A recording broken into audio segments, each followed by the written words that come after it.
Hey kijana. Shida yako? Shida yangu bwana, mtaalamu mimi nimekuja unisaidie kitu. Yaani kuna kitu ambacho sijaelewa. Yaani mimi hapa kwa mke wangu naenda raundi moja. Lakini kwa mchepuko mimi naenda raundi 3. Sasa sijui shida iko wapi. Hapa jinsi ninavyoona mimi. Ngoja kwanza nijifungue.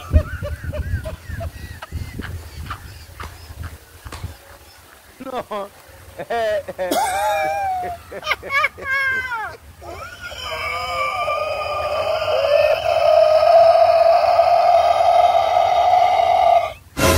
Eya.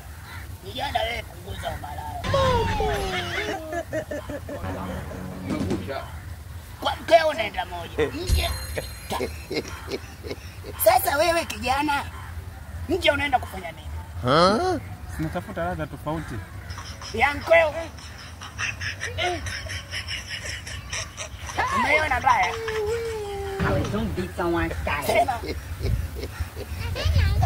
Hivyo nyinyi ndio vijana nyenye mnajitia nuksi. Mwanamke vijana mke sio kila mwanamke wa kuvamia. Ana minuksi chungu mzima. Haya, baada ya ukikosa riziki. Ndio maana nimekwambia nimekuja unisaidie. Sasa wewe kwangu hakuna msaada kijana zaidi ya kuacha umalaya. Kwa njia nyingine. Njia nyingine.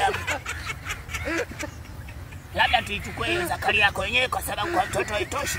Tutumbukize huko. Sasa Zakari kwanza nini?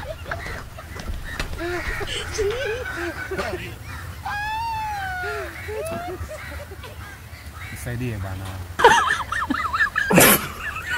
Kusaidia kwangu kijana. Sawa. Nakupa ushauri kwamba wewe uache umalaya. Kana mkeo. Kuna mawazo ya nje bwana. Ndani ufikirie, unafikiria nje. Unaona ndani kwa sababu unafikiria yeye tu kila wakati. Ndani ufikirie. Sawa bana, mimi nimekuelewa lakini mke wangu bana maneno bana. Kingine kinachochangia mke wangu mimi bana nipendi bana. Wewe nikirudi nyumbani yani mwanamke maneno kibao, mara si unanuka, mara sio hivi, Kwa hata wewe kuweza, wewe vaa viatu vyangu, kwa wewe kuweza.